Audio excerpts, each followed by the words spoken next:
કીમ નદીના પાણી ઓસર્યા બાદ હવે તારાજીના દ્રશ્યો સામે આવ્યા છે। કીમ નદીના પૂરના પ્રવાહથી મુખ્ય માર્ગ દોભાયો છે। વેલાછાથી સેઠી ગામને જોડતો માર્ગ તૂટી પડ્યો। રોડ પર મસમોટા ખાડાઓ અને ડામર પણ ઉખડી ગયો। આશરે 50 મીટરથી વધુ રોડનું પૂરના પાણીમાં ધોવાણ થયું।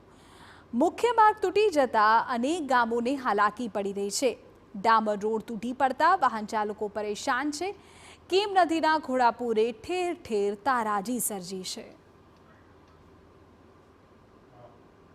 આ કીમ નદીમાં પરમ દિવસે પૂર આવવાથી ઉપરવાસમાં ભારે વરસાદ પડવાથી પૂરજોશમાં પાણી આવ્યું। એના લીધે નદીનો પ્રવાહ ધસમસતો ફૂલ થઈ ગયો।